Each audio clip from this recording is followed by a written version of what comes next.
আসসালামু আলাইকুম। এই কেকটা ভ্যানিলা ফ্লেভারের 1 পাউন্ড ছিল। এই কেকের ফুল ডেকোরেশনটা আপনাদের সঙ্গে একটু করে শেয়ার করব যে এই গরমের ভিতরে আমি কিভাবে কেক ডেকোরেশন করি। ডিজাইনটা ছিল বেকারির স্টাইলের। তো কেকটা বলেছিল যে ডিজাইনটা চেঞ্জ করে শুধুমাত্র একটু গোলাপ ফুল দিয়ে দিবেন। তো আমি কেকটা রাত্রেবেলা রেডি করি, যেহেতু সকাল 9টার দিকে নিতে আসবে আর অনেক দূর থেকে অর্ডার করেছিল, সাভারের ওই সাইড হবে সম্ভবত। আর যেহেতু এত দূর আমি কেক ডেলিভারি করি না, তো বললাম যে আমি এত দূর কেক ডেলিভারি করি না, আপনি যদি এসে নিয়ে যান তাহলে নিতে পারবেন। তখন উনি বলল যে আমি এসে নিয়ে যাব, কিন্তু সকাল 9টার দিকে দিতে হবে।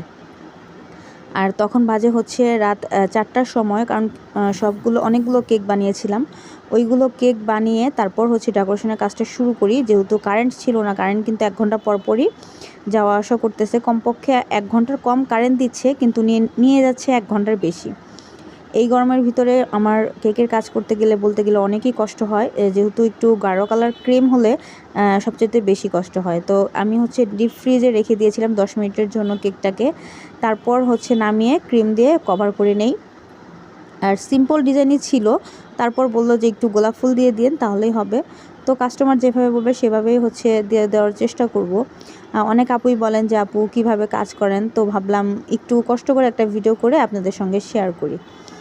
আমি কেকের ক্রিমটা বারবার বের করি আর ফ্রিজে রাখি, যেটা কালার মিক্স করি সেটা আবার ফ্রিজে রাখি, তারপর আবার এই কেকের কাজ করি। এভাবেই আমি এখন পর্যন্ত কাজ করতেছি। এই যে দেখেন, রেড কালার মিক্স করার পর আমার ক্রিমের কি অবস্থা। তো এই ফুলটা তো আমি কোনো মতো বসাতে পেরেছি।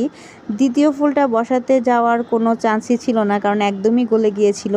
তৃতীয়টা যখন বসাতে যাই তখন গলে একদম পড়ে যায়। তো আমি তুলে ফেলে পরের দিন সকাল 7টার দিকে উঠে, মানে শুক্রবার দিন 7টা বাজে ঘুম থেকে উঠে ভাবলাম যে তখন ফুলগুলো বানিয়ে দিব। ওই যে ওইখানে লাল হয়ে আছে, ওখান থেকে আমি ফুলগুলো তুলে রেখেছিলাম।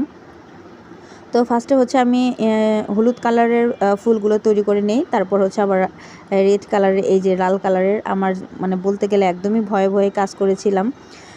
তারপর সকালবেলা 7টার দিকে উঠে ফুলগুলো কমপ্লিট করে কেকটা আমি কমপ্লিট করি। আর ওই দিন আমার 2টা কেক ছিল সকালবেলা, একটা ছিল এঙ্গেজমেন্টের কেক, একটা এই কেকটা, আর বাকি কেকগুলো ছিল বিকালে। তো একবারেই ভাবলাম যে সবগুলো কেক একদম কমপ্লিট করে রাখি, যেহেতু সকাল সকাল ওঠা হয়ে গিয়েছে আর এখন কারেন্টও ঠিক মতো থাকে না। তো কেকগুলো যদি আগে থেকেই কমপ্লিট করে রাখি, ফ্রিজে থাকলে একটু সুন্দর ভালোভাবে হবে। আর যেহেতু এটা অনেক দূরে যাবে, তাই এটাকে আগে কমপ্লিট করার চেষ্টা করছি।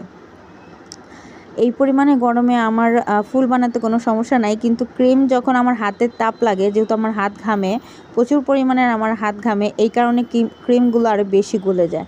তো এইভাবেই কষ্ট করে কেকের কাজগুলো করি। অনেক আপুই কিন্তু ইনবক্সে